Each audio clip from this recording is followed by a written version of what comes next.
Farming life in another world के episode 1 में हम लोग एक बंदे को देखते हैं जो कि हॉस्पिटल में होता है और अब उसकी हार्ट बीट पूरी खत्म हो जाती है और अब उस बंदे की आंख खुलती है। वो देखता है कि तो ये एक ड्रीम था, ये ड्रीम तो मुझे काफी दिनों से नहीं आया था। ऐसा बोलने के बाद वो खड़ा हो जाता है और अब वो अपने रूम से बाहर निकलता है। वहाँ पर उसे उसकी मेड मिलती है और उसकी मेड कहने लगती है, मास्टर हिराकू माफ करना, मैंने अभी तक ब्रेकफास्ट नहीं बनाया। तो हिराकू उससे कहते कोई बात नहीं, मैं ही जल्दी उठ गया हूँ। ये सुनकर मेड थोड़ा रिलीफ फील करती है, जिसके बाद हिराकू से कहते हैं कि क्या तुम मुझे मास्टर बुलाना बंद कर सकती हो। तो मेड कहते समझ गई विलेज चीफ। और अब हिराकू वहाँ से जाने लगता है। तभी उसे किचन से एक आवाज आती है, तो वो किचन में जाकर देखता है तो पता लगता है एक मेड और स्लाइम को उबाल रही होती है। उसे देखकर हिराकू कहता है तो तुमने किचन में काम करना शुरू कर दिया। तो मेड हिराकू से पूछती है कि क्या मैं इस पूरी चीज को जला दूं, जिस पर हिराकू मना कर देता है। और अब हिराकू बाहर आता है तो पता लगता है कि इस वर्ल्ड के अंदर 2 चांद है। वही हिराकू स्ट्रेचिंग कर रहा होता है तो एक लड़की वहाँ पर आती है और वो हिराकू को कहती है तो तुम जल्दी जाग गए, जिस पर हिराकू कहते हैं हाँ। तभी एक और लड़की उड़ते वहाँ पर आती है और उन दोनों को गुड मॉर्निंग करती है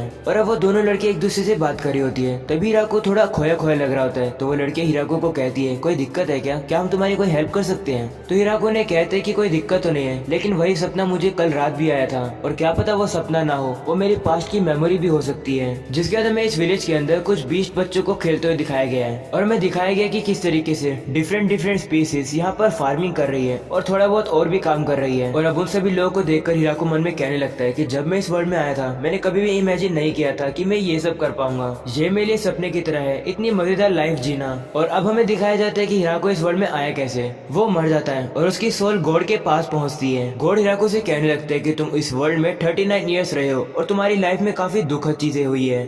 तुम्हें दूसरे लोगों ने धोखा दिया और अंत में तुम ना ठीक होने वाली बीमारी से मर गए। और अब गॉड हिराकू को कहते हैं मैंने यहाँ पर तुम्हें इसलिए बुलाया क्योंकि मैं तुम्हें एक और चांस देना चाहता हूँ जिंदगी जीने का, और तुम्हें मैं एक ऐसी बॉडी प्रोवाइड करूंगा जो कि काफी ज्यादा हेल्दी हो, उसमें कोई भी बीमारी ना हो पाए। और अब गॉड हिराकू को सच्चाई बताते हैं। वो बताते हैं कि तुम्हारी लाइफ इतनी ज्यादा जो बुरी थी वो मेरी गलती की वजह से ही थी और इसलिए मेरी गलती को सुधारने के लिए क्या तुम नई लाइफ जीना चाहोगे।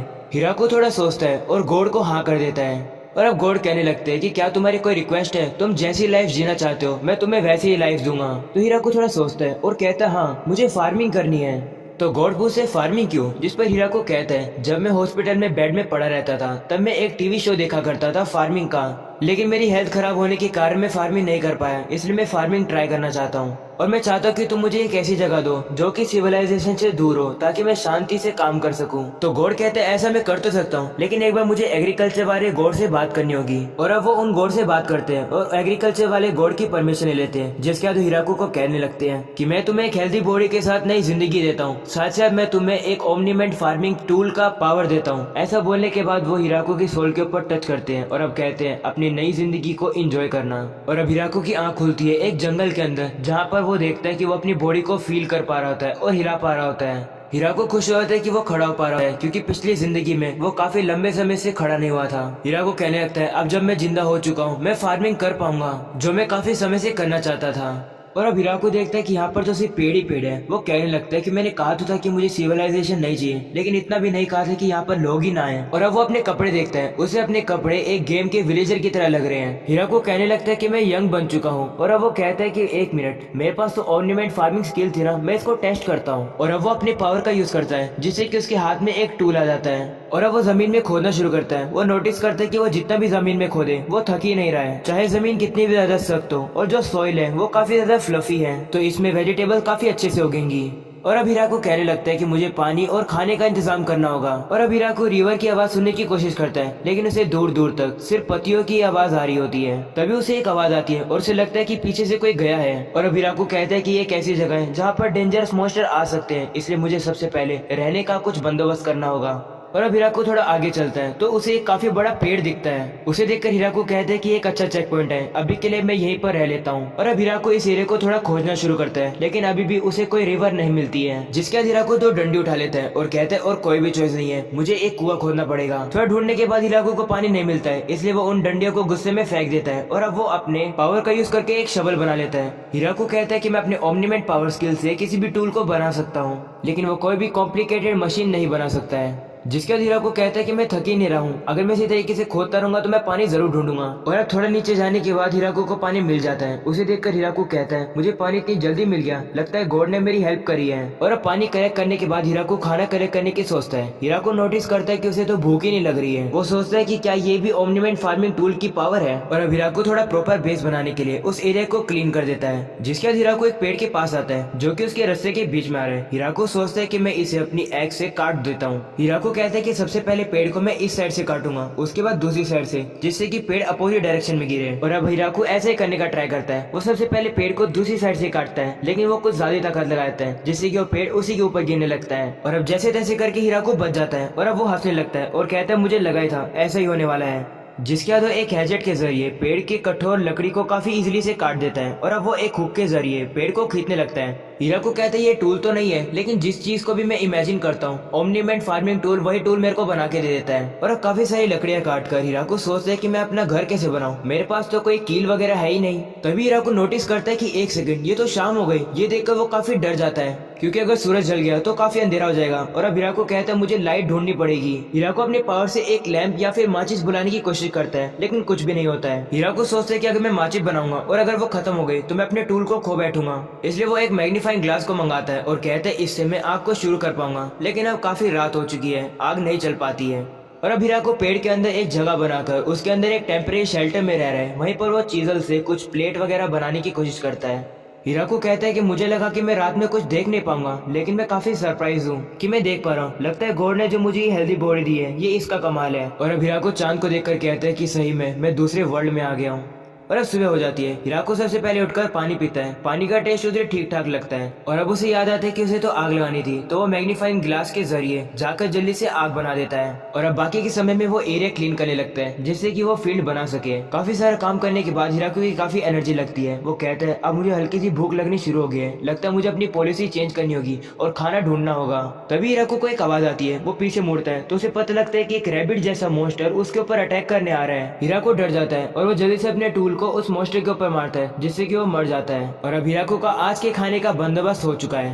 और अब वो उस ग्रिल्ड रैबिट को खाता है जिसका टेस्ट उसे ठीक ठाक लगता है। वो कहता है अभी के लिए काम तो हो गया। और अब पेट खाली करने के लिए हिराको एक टॉयलेट बनाता है जो कि कुछ इस तरीके का लग रहा है और ड्रेनेज सिस्टम कुछ ऐसा है। और अब हिराको बैठता है और कहता है मैं शांति से ये काम कर पाऊंगा।